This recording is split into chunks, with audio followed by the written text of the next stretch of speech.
Thanks for joining me on episode 897 of the Inspired Stewardship Podcast. I'm RJ Jackson, the Courage Giver. I encourage you to have the courage you need to live your calling. And one way to be inspired to do that is to listen to this, the Inspired Stewardship Podcast with my friend, Scott Mader. This idea of living not just for the moment, but recognizing that the moment is all you really have is important. This passage, though it's about dying, is really more about living. It's about recognizing that we all live. Welcome and thank you for joining us on the Inspired Stewardship Podcast. If you truly desire to become the person who God wants you to be, then you must learn to use your time, your talent, and your treasures for your true calling. In the Inspired Stewardship Podcast, you will learn to invest in yourself, invest in others, and develop your influence so that you can impact the world. In today's Spiritual Foundation episode about investing in yourself, I talk with you about Ecclesiastes chapter 9. I share why this passage is about living more than dying, and I also share why this doesn't mean to just live for yourself. Ecclesiastes chapter 9 says this. This too I carefully explored. Even though the actions of godly and wise people are in God's hands, no one knows whether God will show them favor. The same destiny ultimately awaits everyone. Whether righteous or wicked, good or bad, ceremonially clean or unclean, religious or irreligious, good people receive the same treatment as sinners, and people who make promises to God are treated like people who don't. It seems so wrong that everyone under the sun suffers the same fate. Already twisted by evil, people choose their own mad course, for they have no hope. There is nothing ahead but death anyway. There is hope only for the living. As they say, it's better to be a live dog than a dead lion. The living at least know they will die, but the dead know nothing. They have no further reward, nor are they remembered. Whatever they did in their lifetime, loving, hating, envying, is all long gone. They no longer play a part in anything here on earth. So go ahead, eat your food with joy, and drink your wine with a happy heart, for God approves of this. Wear fine clothes with a splash of cologne. Live happily with the woman you love all the meaningless days of life that God has given you under the sun. The wife God gives you is your reward for all of your earthly toil. Whatever you do well, for when you go to the grave, there will be no work or planning or knowledge or wisdom. Having observed something else under the sun, the fastest runner doesn't always win the race, and the strongest warrior doesn't always win the battle. The wise sometimes go hungry, and the skillful are not necessarily wealthy, and those who are educated don't always lead successful lives.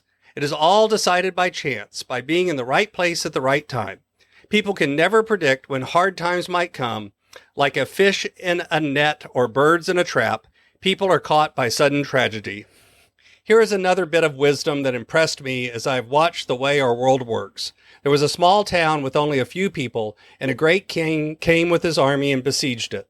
A poor wise man knew how to save the town, and so it was rescued. But afterwards, no one thought to thank him.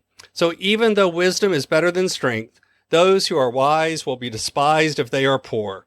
What they say will not be appreciated for long.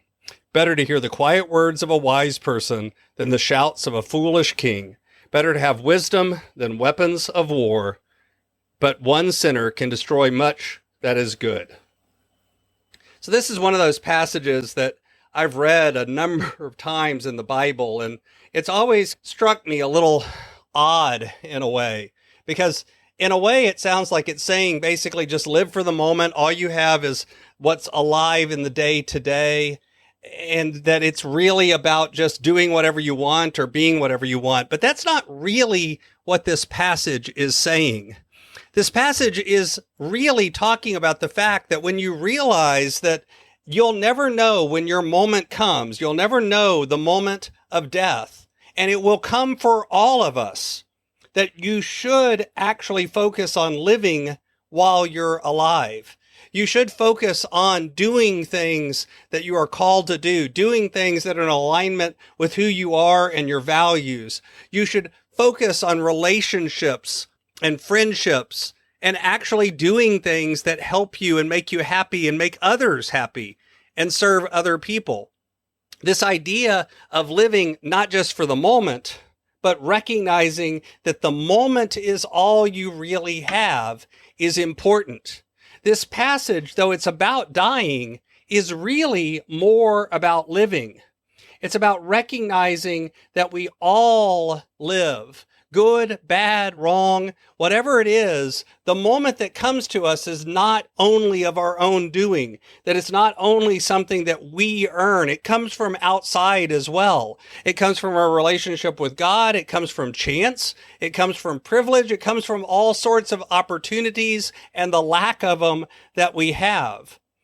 And because of that, if we recognize our own mortality, if we recognize the fact that we are all called to live and all called to die, and that the truth is that it's not about who's the fastest or the best or the strongest all the time. It's also about who has wisdom and recognizes the fact that they are mortal.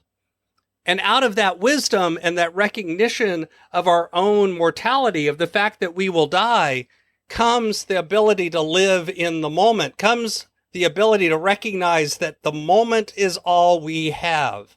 And when you begin to recognize that, you really have two choices. The first is about living. You choose whether you want to focus on the death or whether you want to focus on the life. Do you want to focus on grasping what you can out of life? And then the second half of that, you have to decide if you are going to focus on the living, if you are going to focus on life, do you focus on just what's good for you? Or do you focus on what also serves those around you? Do you focus on getting all you can for yourself with the recognition that when you die, it goes away?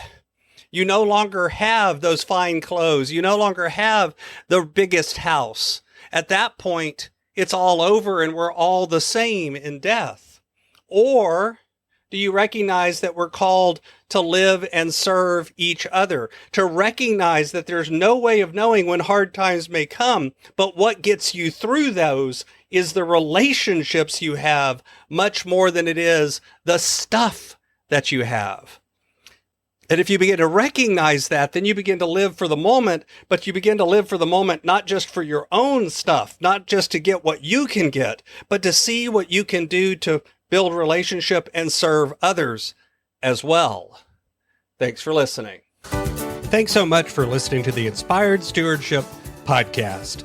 As a subscriber and listener, we challenge you to not just sit back and passively listen, but act on what you've heard and find a way to live your calling. If you enjoyed this episode, do me a favor. Go over to facebook.com/inspired stewardship and like our Facebook page and mark it that you'd like to get notifications from us so that we can connect with you on Facebook and make sure that we're serving you to the best of our abilities with time and tips there. Until next time, invest your time, your talent, and your treasures. Develop your influence and impact the world.